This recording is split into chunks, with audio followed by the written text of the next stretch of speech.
Hi everyone, welcome to the LGBTQ+ perspectives at Wharton. I am Diane Sharp. I'm the Director of Admissions for the Wharton EMBA Program for Executives in Philadelphia. Tonight we are joined by a panel of our alumni and current students, as well as my counterpart in San Francisco. And throughout the night, we want to encourage you to post your questions and make sure you get all the information you need about the journey as you go through as a member of the LGBTQ community. So now I'm going to turn it over to my peer in San Francisco, Barbara Kraft. Thanks, Diane. Barb Kraft, Director of Admissions for the Wharton EMBA Program for Executives in San Francisco. So happy to have you all here this evening. Just a few quick words about the program. There is one Wharton MBA, but two ways to get it, either through our full-time MBA program in Philadelphia or our MBA program for executives in San Francisco and Philadelphia. Diane and I work very closely together as we each recruit a cohort for the program. Starts the end of May each year. We just passed our round 1 application deadline. We're moving toward our round 2 application deadline, which is February the 9th for that next start of May 2022. We get people from all different industries, backgrounds, educational backgrounds, job functions, and walks of life. And honestly, what's really beautiful about this program is that you can continue with your career progression as you move through the 2-year program and end up with that full Wharton MBA at the end of 2 years. Our panel here will tell you in no way is it MBA light. It is the same amount of contact hours, credit hours, and the same faculty in many cases as our full-time MBA program. However, you don't give up your career or your career progression as you go through the program. We encourage you, if you're interested, to schedule a chat with a member of our admissions team. We're always available out here to answer your questions. And it's a very personal process, and we want to be, very active and engaged in your application journey. So please do reach out to us. With that, I'm going to move on to the panel and ask each of them to introduce themselves, starting with Craig. Thanks, Barb. Hi, my name is Craig Sharp. I graduated from WEMBA in San Francisco in 2017. I currently live in Sydney, Australia, although I was living in San Francisco when I went through the program. And I'm the Global Vice President of Connected Care, which is effectively the software and mobile apps we develop at Cochlear, which is the world's largest manufacturer of cochlear implants, also based in Australia. Happy to be here. Thank you. And let's move to Mavis. Hi, I'm Mavis Burks. I actually graduated with the class of 2021 this year in Philadelphia, and I live outside of DC with my lovely wife, and I'm currently an engagement manager at McKinsey & Company. I'm happy to be here tonight. And moving on to Salt Lake, Caroline. I'm Caroline Chapterland, calling from Salt Lake City, Utah. I'm currently a San Francisco WEMBA, so I will graduate next year. I work in the defense and aerospace industry, currently in supply chain. I've been here for about 10 years and was in the military at the start of my career. And Westchester, Tom. Hi, everyone. I'm Tom Gavin. I graduated in 2019. I live outside of Philadelphia, and I work for Penn Medicine. I always joke I had the shortest commute. I just rolled off of being in charge of vaccine distribution, and now I'm doing a turnaround project for the hospital of one of the divisions. Okay. Thank you, guys. So I'm going to throw out a question here, and I want to encourage everybody who's logged in tonight to post away. So if you would share why it is or was the right time for you to undertake an MBA program and why you chose Wharton to do that. And we'll go in the same order to keep things simple. Sure, perfect. Yeah, I chose to do an MBA and specifically an executive MBA at Wharton because I was at a point in my career in San Francisco. At the time, I was working at One Medical Group, which many of you might be familiar with. It's a large primary care chain across the United States, and we were doing really exciting things. It was a high growth time at the company, and I really didn't want to give that up. but my background prior to that was predominantly in the engineering side of medical devices. So I didn't really feel like I had the business acumen that I wanted to have, but I didn't want to make that choice between giving up the opportunity and the exposure of a really high growth startup to go for a full-time MBA. So for me, it was the right choice.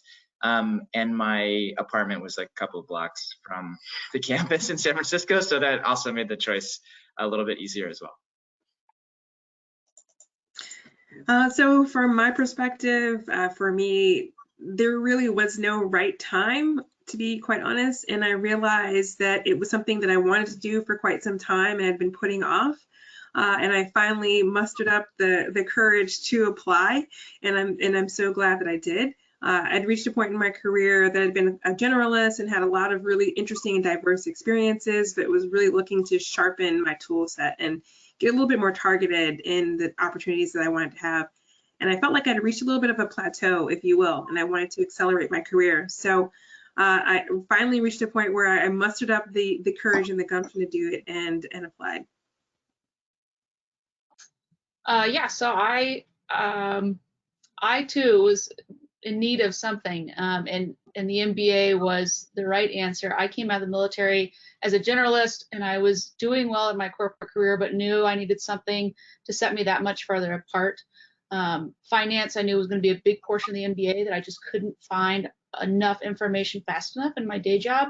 So an MBA made sense, and I was told, and I will continue to tell people, the earlier the better. Kind of like Mavis said, you just want to get it done. You don't want to put it off. It's life will keep happening, so the sooner the better. And Wharton for me, it really was the only choice. Not because it was close. I actually have to fly there every other weekend, which isn't so fun. But I knew I wanted, if I was going to, do 2 years of my life, I wanted something that was really going to be impactful, both from an education side and network side. I did consider a local university. I won't use names, but when I went and looked at their executive program, it paled in comparison. And I'm really happy that I made the choice to go the distance over to Wharton in San Francisco. I agree that there's never the right time to do this, but my undergraduate degree was in fine arts. I majored in sculpture, which I'll tell everybody was not helpful at Wharton. And I worked in fundraising for the health system. Yeah, no kidding. I worked in fundraising for the health system, and over time got more into the operations side of it. But I knew to be taken seriously and to take that next step, I really needed more quantitative chops. And I'd worked with a career coach. I started down that road, and then I thought, here happened to be the best place to go in my own backyard here. And I really wanted as much of the MBA experience as I could get without stopping my career. And I'm lucky that it, was across the street for me. But that's the proximity of it wasn't why I chose it. I think it's a full MBA program. There's no time, I agree, the sooner the better, though. I love that your major was sculpture. I really do. And I took a sculpting class when I was in college, and it was like my favorite class. I should have majored. So could you share how the MBA has impacted your career? Sure. I'm happy to go. I think that, as I mentioned before, when I first started at Wharton, I was working at a startup, and we were wearing a lot of different hats. And I, sort of, because of classwork that I was doing and exposed to at Wharton and expressed an interest, I got really involved with fundraising for the company in a way that I don't think I would have had I not had that exposure to finance and other parts of, the more quantitative chops that you use at Wharton. And even fast forwarding to now, I think that I have conversations with folks in our business that I just wouldn't be able to have. I typically work in software and telemedicine, but again, when we're talking about business strategy, M&A, opportunities, what that looks like and how that would impact the balance sheet, Those are just things that I would not have been able to have an educated conversation about prior to starting Wharton. And now I feel not only confident about it, but often know more than a lot of other people in the room about what this would mean to the business. So let me jump in also with my experience as well. I think it comes down to three things for me. It's not a simple answer really, because the Wharton experience was very transformative in my life. So I think in one regard, personally, it was personally transformative. In the second regard, obviously the skill sets and the capabilities that you gain are just second to none. And in the third regard, the network and the access to additional opportunities is unparalleled. So on the first point, one of the main reasons why I wanted to do the MBA was at Wharton in particular was because I think that I felt a little bit of an imposter syndrome, if we're being very blunt and honest. And I came into the situation thinking I needed a little bit of additional acumen and sharpen my tool set, etc. But ultimately, I really also needed to hone my own confidence and my ability to go out and into the world and into spaces that I felt that I wanted to be in. And so Wharton gave me the courage and the confidence to be able to do that. And then secondly, it definitely did hone my acumen and my skills in a way that I would not have been able to do otherwise, and opened up doors that I would not have had access to. And then third, one of the ways that I actually got my current position was working through the Wharton network and talking with other WEMBAs, networking with other WEMBAs that are currently at McKinsey, to ultimately get to the position that I'm in.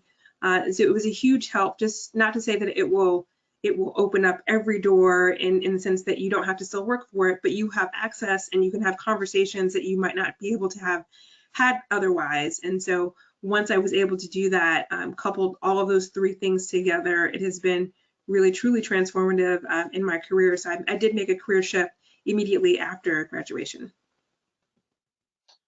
That was really well put, Mavis, because that's like all the answers I have, but maybe I'll say them in my way too, in case it answers some extra questions out there. But the education piece first.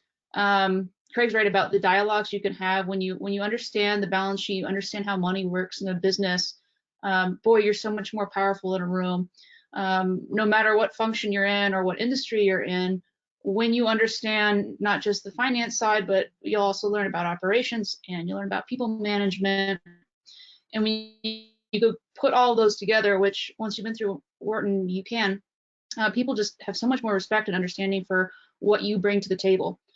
So that's just the education, which is a very small part of Wharton. The network is, you're going to hear it a lot, and it's true. The network is so powerful.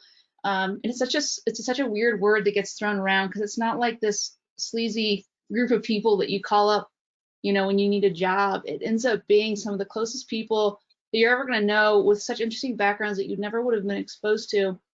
And having those people to just call, like pick up your phone and call somebody from a whole nother world and just have a conversation about your day, or ask some very challenging question that you're facing in work, is really, really fun. And then just getting to know the entire network, right? Like I'm still in, and my network has become powerful. And I'm sure a lot of people will echo that. Being able to reach out to any Wharton alumni from any year that you've never met before, and they'll pick up the call and be happy to talk to you about whatever it is. So that network thing is really powerful, and a great way to just meet new powerful people in your life. And the last part, like this has just been a fun journey for my wife and I. I knew coming here would be transformative, and I did not know how, and I did not realize how strong it would transform us. We might touch on this a bit, but it was so key to have my wife on board with this when I came in. I think all of us can share the sentiment that this is like a family. You're all in it together, whether you got kids, a wife, everybody's in on it. And so having that conversation ahead of time of what this is going to be and what this journey might bring has been fun. I get to come home from school, we'll go walk the dog down the street, and I'll tell her all the crazy stuff I've learned in my next big career plan. And Wharton has sort of helped me really sharpen that. And I think my wife has enjoyed getting a Wharton Light experience on the side from it. So. Yeah, going last isn't easy. All the good answers have been taken. But I would say it changed the trajectory and speed of my life. So here I was working towards what I wanted to do, and that could have taken another decade at the rate I was going. And doing the Wharton MBA, one, all of a sudden gave you a credibility. You might have been able to do those things anyway, maybe, but now you had that seal of approval, like, okay. And anybody who knows the WEMBA program is like, okay, not only can you jump through hoops, you can jump through hoops when they're on fire. So that was one part of it. The part I learned in the process was if you're going to this program, you're going to be a leader in whatever you're doing. And it really teaches you all the different aspects of being a good leader, which you only, I think, really understand it once you're put in that position and you're like, oh, you have all the pieces you need when you wind up in that position. And then I would say the last thing, which is probably the reason that I considered the least about going back to school, but it's the one I value the most, is as you get older in life, I think it's really hard to authentically make new friends. I mean, you can develop friendships along the way, but all of a sudden this is a crew of 110 people on each coast that have been through something you've been through it together. Your life is on fire for a little while in a really good way, not scaring anybody, but that not cheesy network part, if I have a business question, if I need help with something, it's not just about getting a job. It's being able to call leaders in different industries and say, hey, I'm hearing this, what are you hearing? And having those types of conversations. I think it's just been a way to elevate my life. Great. So yeah, a lot of good questions are coming in, and one is related to that. A couple of you mentioning the timing is never perfect and being reticent to make the ask. If there are tips you can offer and like how to approach your company, but this person also had a part too. And once you do, how do you manage it all? So if you wouldn't mind touching on, I guess first part is like getting the buy-in from home or work, both, and then how do you make it work once you're in there? Yeah, I think for me, I was, again, a small company. I think they were really supportive of, they didn't want to lose me. And so I was either going to go back full time or I was going to go part time. So it was I phrased the conversation around, I really want to stay. I want to be part of this journey, but this is something I also really want to do.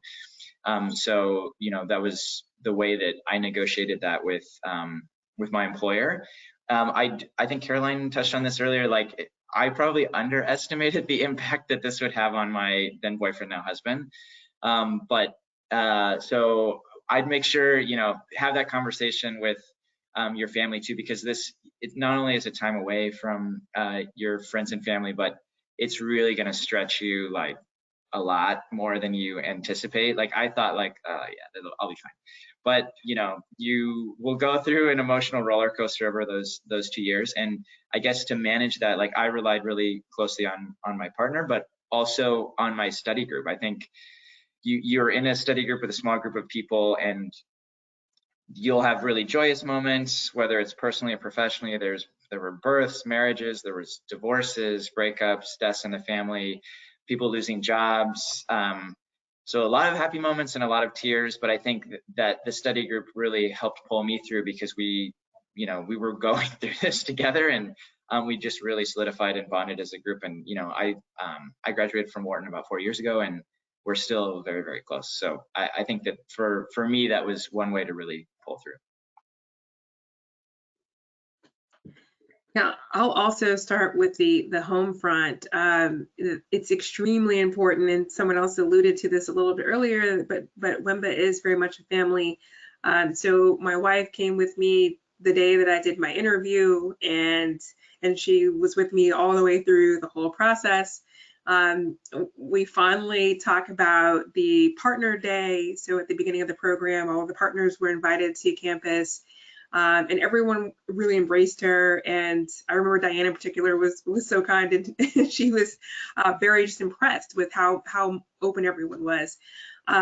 But they also had a very tough conversation. They had a very straight talk conversation about what it's going to be like for the partner of someone who's going through WEMBA. And all of the WEMBA partners, particularly in my group, I would say, at least, I can't speak for all groups, but the partners even became very close. And there were some partners who had partner relationships outside of the relationships that we had as classmates.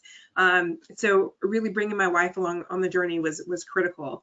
And she still talks about the class that she sat in on partner weekend, and she's like, that's price discrimination. So anyway, so it turned into a whole fun, it turned into a whole experience that we could both share. But it was really important for us to both be very realistic about the toll that it was going to take and the amount of time and commitment that was required. And so we had those frank and honest conversations up front. In terms of my job, I was actually really nervous about asking for the time off, if you will, quote unquote. Although I say quote unquote because I did not actually reduce the amount of work that I put in. I still was putting in the same number of hours. It just was not putting them in the same conventional amount of time, 2 Fridays out of the month not being at work. But they were actually extremely supportive. They did not support me financially, unfortunately, or fortunately, because I ended up leaving. So that probably was for the best. But they were actually extremely supportive, and even more supportive than I could have ever imagined. And I think one of the interesting lessons about this whole process was asking for help and realizing that there are so many people who do want to help you and want to make you successful.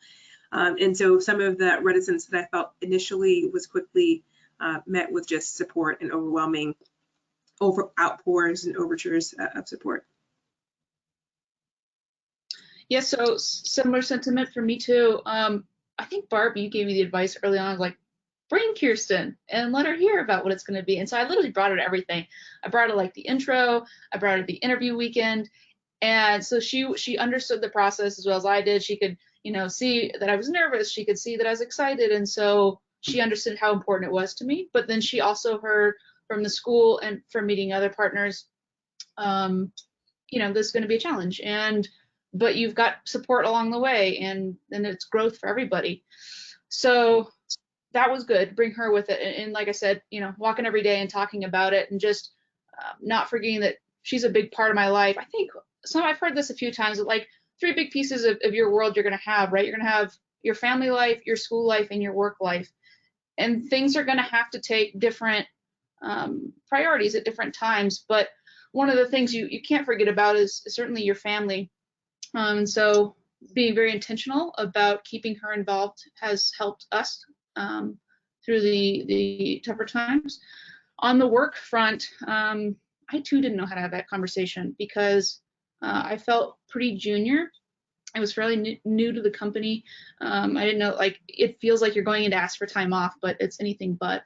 And so the advice I'd give is do your research on what this MBA brings, because it's huge. And you might find actually many of your senior leaders will understand as well. Even if they don't somehow know the Wharton name, they'll understand what an MBA brings to the table. And most of the time, they're going to be thrilled to let you go learn, because you can bring back so much to your team. And what you'll find when you get into this program is you're bringing back even more than you ever thought you would, and you're going to have even more of an impact on your work than you could have ever described to your boss.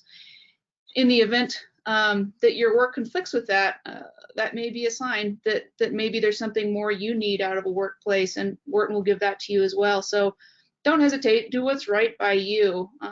The right job will follow if that needs to be the case. And then, just pacing yourself as you come through this program. It's no joke, for sure. It's a lot to take on, but I think Craig alluded to it. You'll have a team when you start at Wharton of other students, and you'll have all the friends, all 110 on one cohort, and knowing when to ask for help. And that doesn't mean like, hey, can you read this paper? But hey, I'm stressed out and don't know how to balance it all. And just having that community to say, me too. There's everybody's facing the same thing. And so having people who get it and talk through it with you is great. And then same thing in the workplace too, right? You've got coworkers. This is a good chance to practice leadership. Yeah, I entered the program, I was single, and I was really hoping that this was going to be a high-end dating service. Did not turn out that way for me. If there's time at the end, I'll tell you, I met my current boyfriend as a result of WEMBA. So we'll tell that at the end if there's time. And in terms of having that conversation with work, I think you might find that you start to get the things that you want the moment you ask. because as soon as they say, oh, you know, you have the ambition to try this, great, start doing this. So the minute I said I was interested in it, my work life started to change automatically. So that piece will happen. If it doesn't, I think, like Caroline was saying, that is a pretty good indicator of what the company is thinking about you. And it might not be the right company for you if you have these ambitions. So, you know, there really isn't any harm in asking. Either you get support or you get the truth. And, you know, I happen to have been working for Penn Medicine for a while at that time. And I had a lot of support, but I got even more support after I asked. So I think it's a conversation like going back to school. The sooner you have it, the more you'll get out of it. And then I think those other pieces too. You're not in this alone. I mean, this will be taxing on your friends and family in a way that I think is beneficial. You know, you learn the people who are there for you. You learn to think about time differently. You do have your classmates to depend on, and you also get assigned a person who's in school the year in front of you. So you have somebody to reach out to, somebody who's been going through it already too. So I felt supported by my classmates, your learning team. I felt supported by the person in front of me, and I felt supported at work. It was hard, but asking for help, sometimes you'll be surprised that you get it. This is a neat question that came in. I'd love to throw out there. Did the curriculum turn you on to any passions that you didn't know you already had? And if so, how that impacted you personally or professionally? I did actually enjoy finance a lot more than I thought I would. So that was part of it. I just thought this was something I'd have to get through. But I guess maybe a slightly different take on that question. It wasn't necessarily the curriculum, but it was a lot of the conversations that were happening in the coursework. I think being exposed to people from like wildly different backgrounds and just having a really different perspective on things did kind of change things. I remember we were like in a bankruptcy class once, and just having people who'd gone through that and what that looked like in different industries. You know, I'd worked in healthcare and medical devices my whole career, and then, you know, people that were working in Hollywood and, you know, had like a film production go bust and liquidating assets. Like it did like spark an interest in me in like different aspects of my company's operations that I just would never have even explored or thought of before. But also coming at that with perspectives from other industries, I think, you know, did really support my career growth in the long term.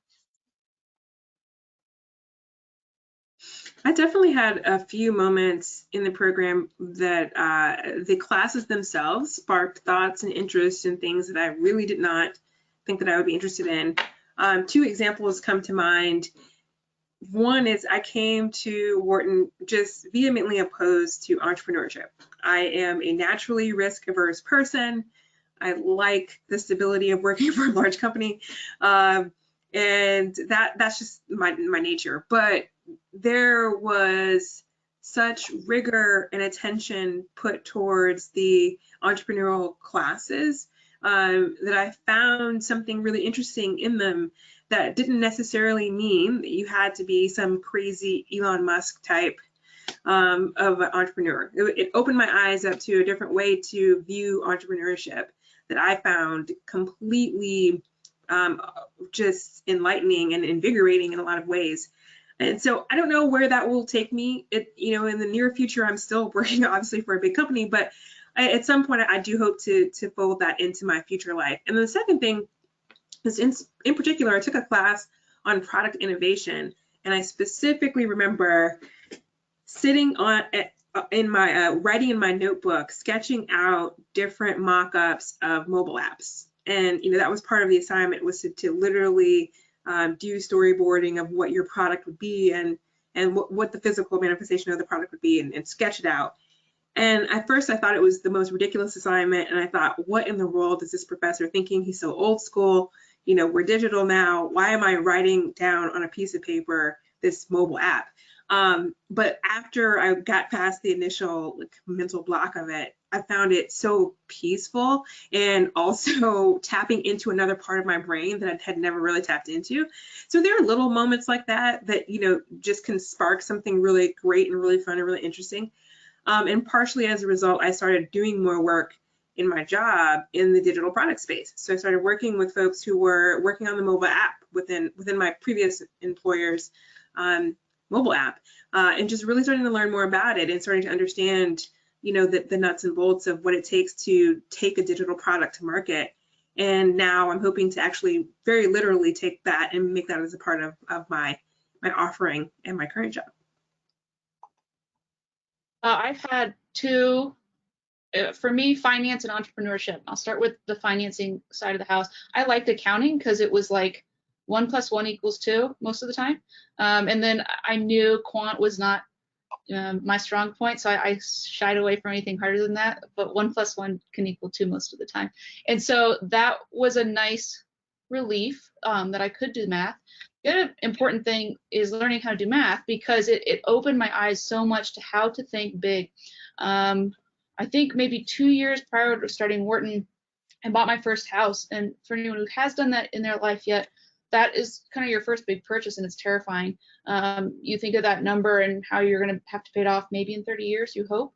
And what Wharton did was taught me that like a $5 million loan isn't a big deal, mostly. The point being that if you do the math, you figure out how to net out your expenses so that you can afford things like this, this kind of transition to entrepreneurship.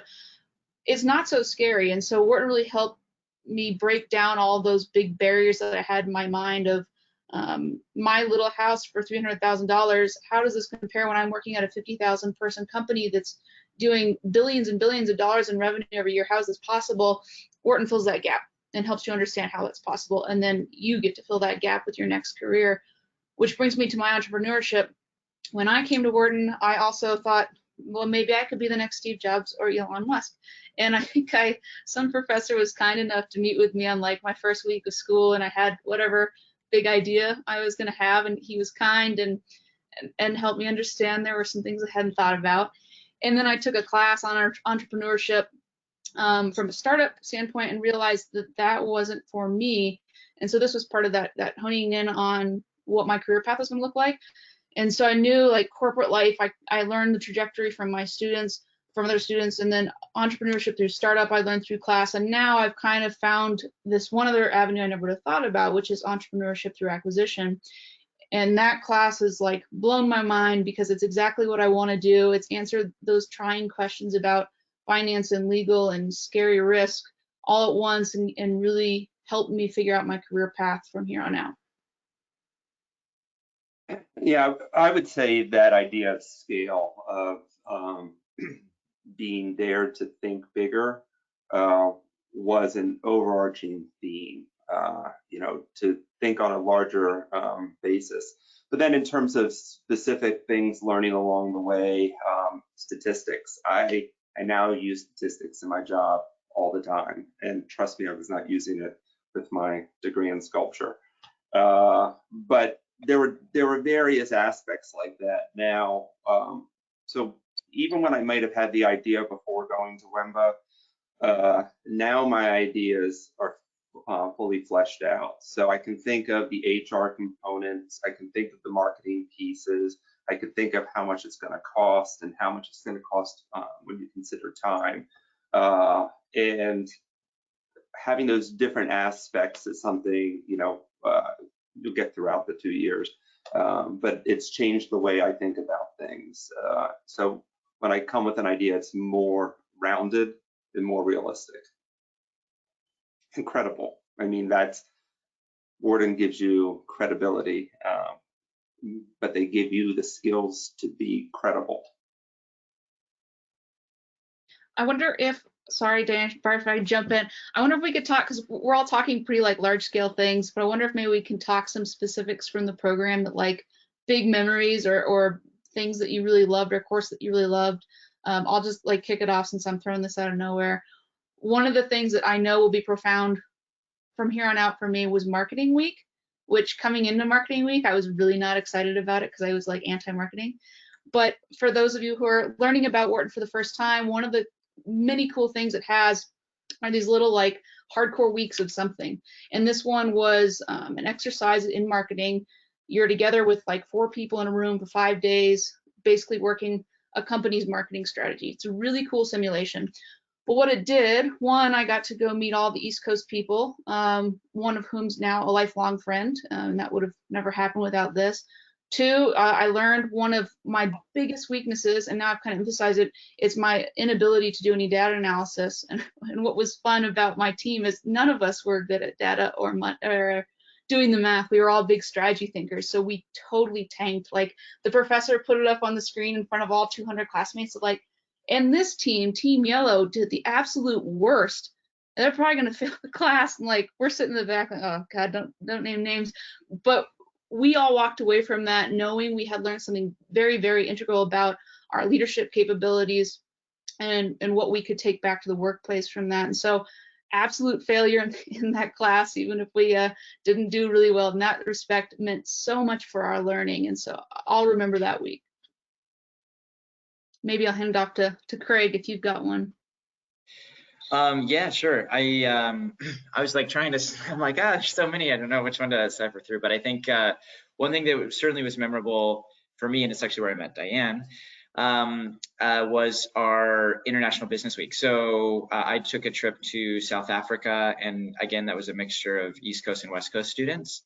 And that was an area of the world, and particularly from a business context, that I just didn't have any exposure to. And so really understanding, what it takes to be successful in Africa, what some of the barriers are that you have to overcome, meeting with big companies, small companies, just understanding, who's successful there and who's not and why, was super memorable. And then it was awesome to be like in South Africa also, like at the same time, and, going on safari with people who become your really close friends, and then meeting a lot of folks from the East Coast who I didn't know before, who are now lifelong friends as well. So certainly that was a big highlight of my WEMBA career. I guess I'll jump in next. Again,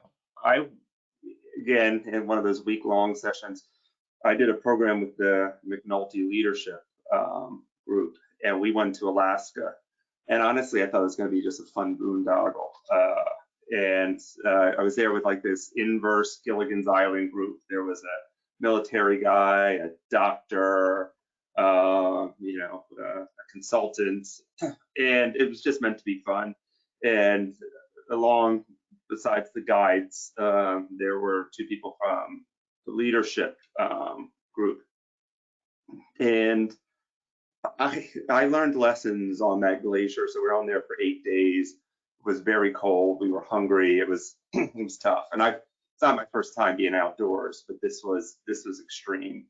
And the process they went through every day, you had to choose a different leader, and there were times where you were actually in peril, and you had to be leading. And I'm afraid of heights too. And I honestly did not read the brochure clearly enough, because the picture looked flat, and there was very little flat going on, but huge cracks in the ice, and I wound up falling into one of those cracks. But that pressure and having to think about others when you yourself is uncomfortable, has really made me a better coworker and a leader. So, when we've been distributing vaccine, and that started almost a year ago to the day, I remember the first couple weeks we were operating 18 hours a day, every day. And, people were coming in to get vaccinated who were scared. The staff,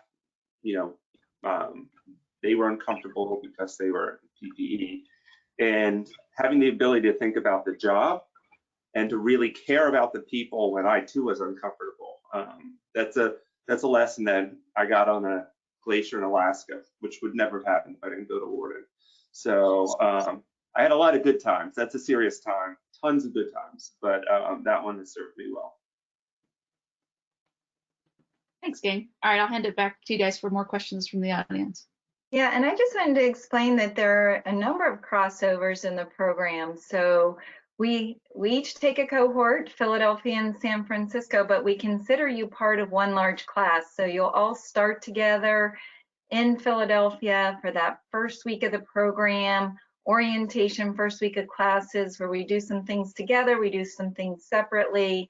Then a little later in the first year, the Philadelphia cohort comes to San Francisco for that marketing simulation course that Caroline was talking about.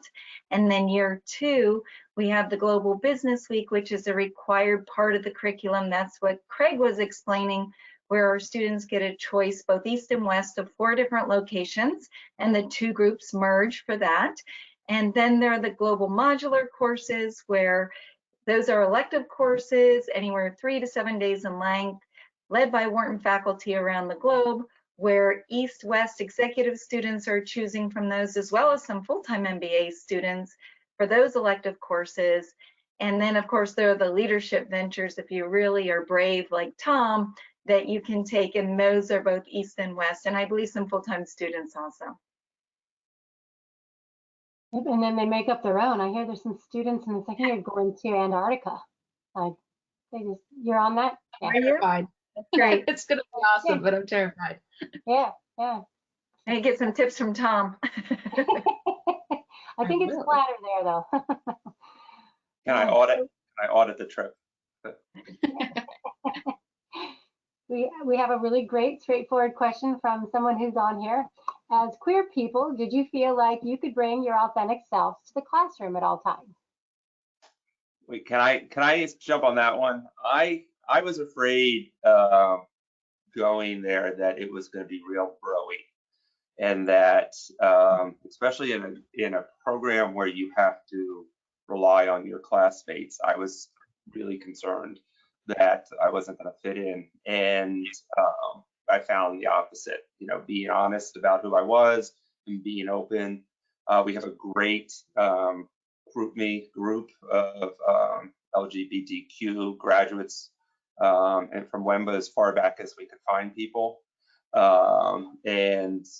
So I think you'll be welcomed by a gay community, and you'll be welcomed by your classmates. I didn't have any negative experiences, and if I had any interesting ones, it was people who were open to learning and had questions and just didn't have the right environment to ask people. Sorry to jump on that one, but I did. Originally, I was like, ooh, it's gonna be broy, too broy, and it turned out it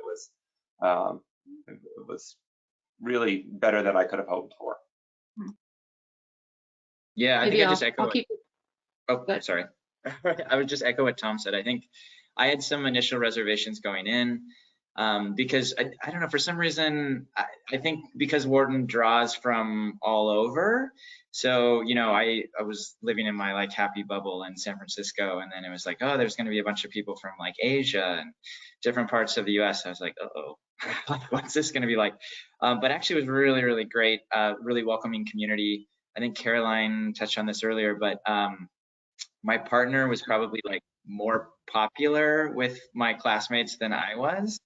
And so like, I think definitely bringing, you know, my authentic self, and he was like constantly around for all of our like social events, and is now better friends with several of my classmates than I am. So I think that certainly it's a super welcoming and supportive community. And just echoing again what Tom said, because it's like pretty intergenerational as well. Like we had sort of a wide spectrum of ages and geographies. I think it was a safe space to have a lot of conversations around a whole different group of diversity that like I met a lot of people from different backgrounds that I had never met. And I know there are many people in my class that had never met another gay person before, at least in a professional context. And so I think that it was really helpful to like have those conversations among what became, you know, really close friends and family in some cases.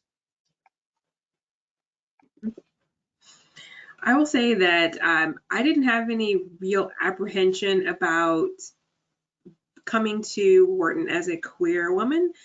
I did have some apprehension about the intersectionality of being a woman, a Black woman, and a lesbian coming into Wharton.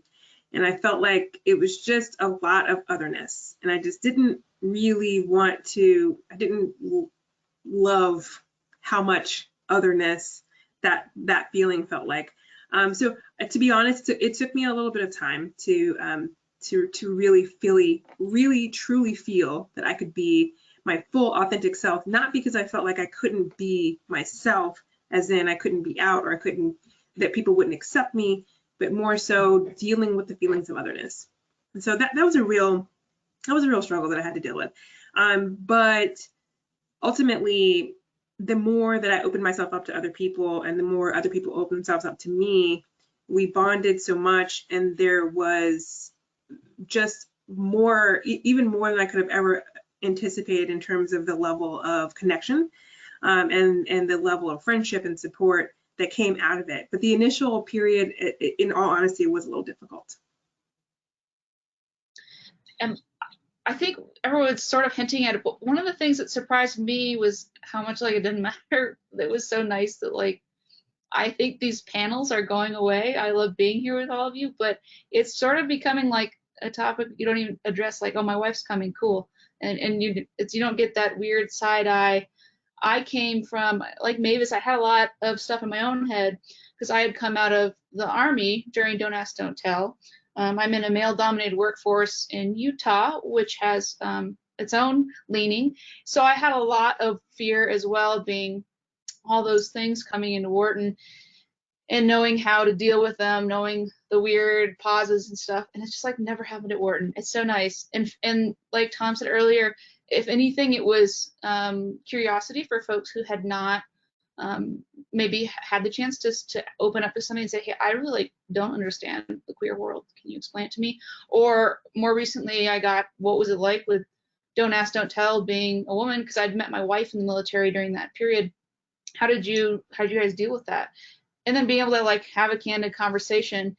And I think one of the important things that Mavis was suggesting was it's all in your own head. When you get here, you're going to realize that everyone's got their own hang up about themselves, whether it's gay or different age or different ethnicity, whatever it is. As soon as you stop caring, you're going to realize everybody else has just got the same fears as you. Everyone else is excited to learn, and it's a wonderful community as soon as you let go of your own BS.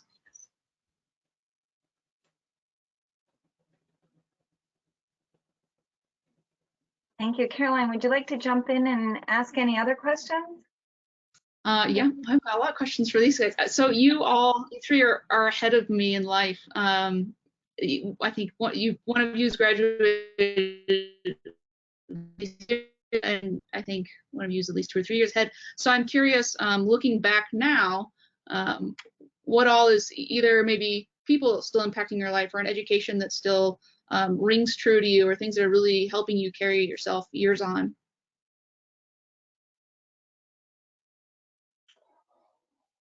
You mentioned something earlier, Caroline, about the network, which I, going into the program, I was like, yeah, people always talk about the network. But I was like, I don't know about this. But it is true, like, I think for sure, the people in your program, whether it's East Coast, West Coast, you know, and then you'll meet people on other side, like a year above, a year below, and then just in general, you know, folks from the larger Wharton community. But I find myself calling up people a lot from the program to ask about things that I don't know a lot about, but are important for my company at the time. And I know an expert in the field. Like, for example, one of the women in my study group lives in Shanghai, and she commuted from Shanghai every other week, which is kind of intense. I just walked down the street. But anyway, so I'd call her up, and I've done this a few times, to say like, hey, we're having difficulty doing business in China because of X, and I don't really understand why. And she could explain it in a way that made a lot of sense. Or, you know, if both at a current company and a past company, when we're looking at, you know, different M&A deals, and I have a question that, you know, I don't fully understand around like venture capital or private equity or something, I'll just call someone up who's a good friend. And again, it's like a safe space, and I can say like, I don't really, like, can you explain to me like how this works or how it should work? And you just get a really honest answer from someone that you trust. So I think for me, that's been sort of one of the biggest things that I've taken away from Wharton that I really didn't expect that I would. And I would say, I was trying to think when we started talking here, besides the friends on the screen here, I've been in contact with 3 classmates today. So it's a real casual thing. It's not like you're asking a favor, you're asking a colleague questions. And today it was about, how do you measure utility in a medical procedure? How many different people are contributing to it. But I remember back in Pennsylvania here, we had a lot of issues when the vaccine was being distributed about with the state holding it and releasing it and first dose versus second dose.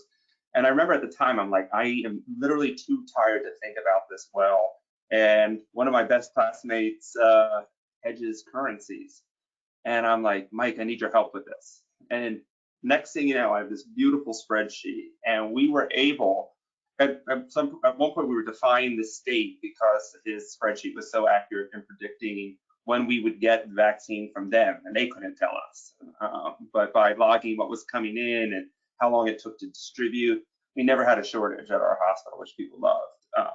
And that was because we were matching, appointments that we were giving out to the supply that we were able to predict through our classmates' hedging software. So it's something, and beyond that, you still have those other life questions too that you can reach out to. The other guy was thinking, just ran a half marathon, I need to run a marathon, and this other guy's like, oh, I'll tell you how to do that. So it's not just all business. It's great business and great friendships. So that I was thinking I could do this on my own, honestly. I was like, I can just put my head down, 2 years. I don't have to make friends if people don't like me. And the deal I made with myself before going to school is, and I didn't tell anybody, and this guy on the internet stole this idea from me, but I said yes to every opportunity that came across. That's how I wound up on the Glacier. That's how I think I went to every trip that was available to me. But I kept saying yes. It almost burnt my life to the ground. But I got a lot of friends out of that, got a lot of great experiences. So if you're going to do it, you should be all in. And the return on investment's guaranteed. Yeah, I echo the all-in comment. One other thing I would say, even beyond the all-in, do some things that are just downright uncomfortable. Do some of the things that you think, oh, I hate finance, or I have an affinity towards something else, so I'm only going to do those things. Don't do that. There rarely are growth and comfort in the same room. I got that from a Peloton class recently, so I'm not gonna take credit for that. But it's so true.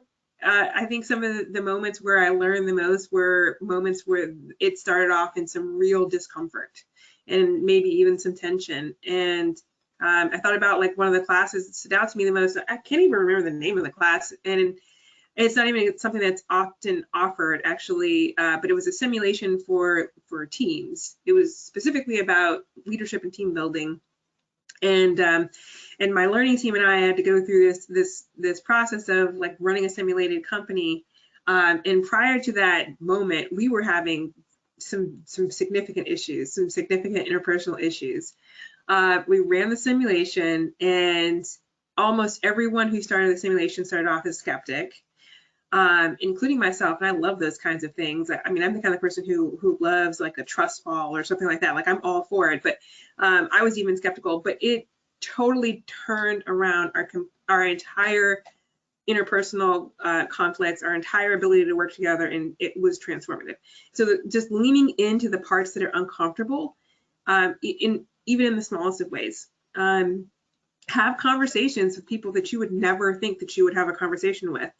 And that doesn't mean that means you're going to be friends with them forever. I mean, it literally could be just taking the time to be intentional about having lunch or coffee with someone that you haven't had lunch or coffee with, but do that.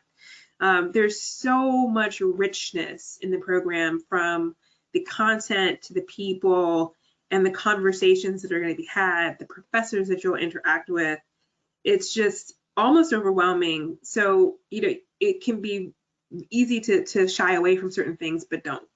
There's a ton to benefit from leaning into the unexpected things. Barb, I could grill these guys all day. This is really fun, but are we trying to wind down in 4 minutes? We are, yeah. I'll just let you finish us out then. Oh, okay, great. You know, to your point, Mavis, one thing that I've really recognized about WEMBAs is they tend to get uncomfortable with the comfortable. If things get too comfortable, they're like, oh no, too comfortable in my life. I got to move forward. I got to challenge myself. What would you say surprised you most about the program or your classmates? Now I feel like I'm stealing answers from other people, but what Tom said, like how willing people are to help you, whether it's a personal issue, a professional issue, a school issue. I think like you're all in, like as a WEMBA team, because you are being stretched in a million different ways. And I was more expecting a program where people are going to be friendly, maybe go to drinks every now and again. But you kind of just showed up and you went to school and then you went back to your life, because people said, oh, you know, these part-time programs, like you don't tend to build like as strong of friendships. I think the complete opposite is true, not only because you're staying, you know, overnight in the city, but you're just like, there's so much going on in your life that this is a support community that you're really leaning into. So I think for me, what surprised me, hands and feet above anything else, is just like how willing people were to like support each other and wherever you needed support. I would say two things stood out to me the most. The first being, I was very surprised at how much so many people wanted me and my classmates to succeed.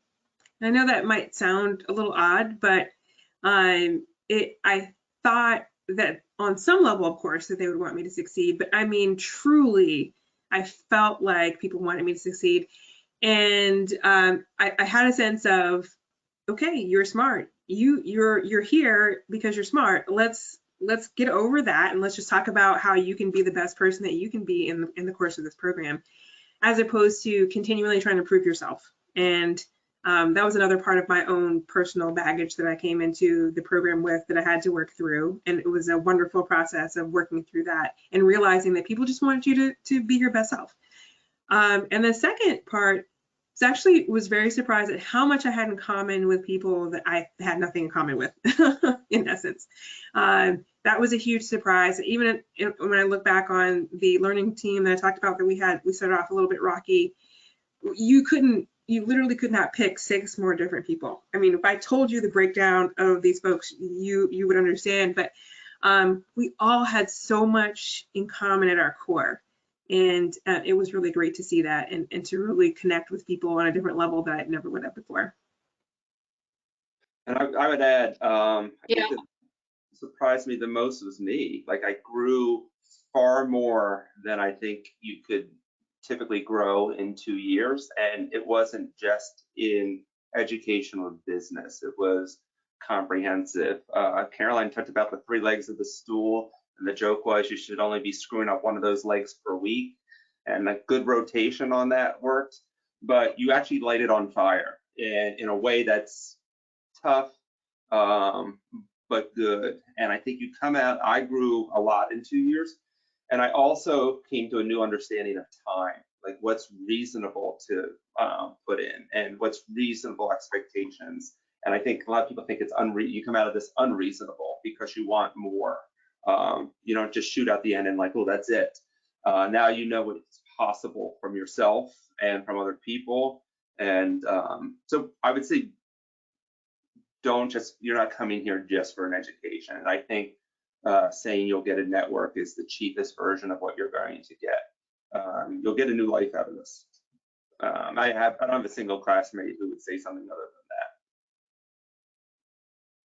We should end on that note, Barb. You'll get a new life out of this is exactly what I would say. Absolutely, yeah.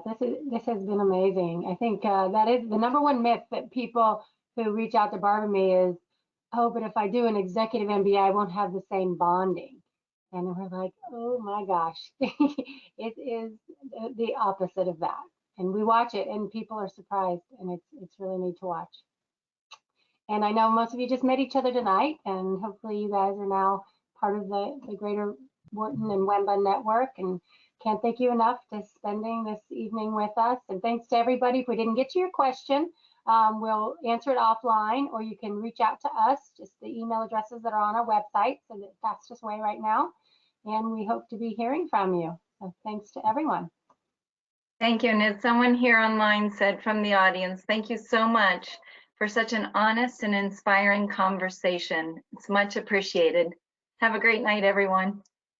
And a great day to you, Craig. Thank you. All right.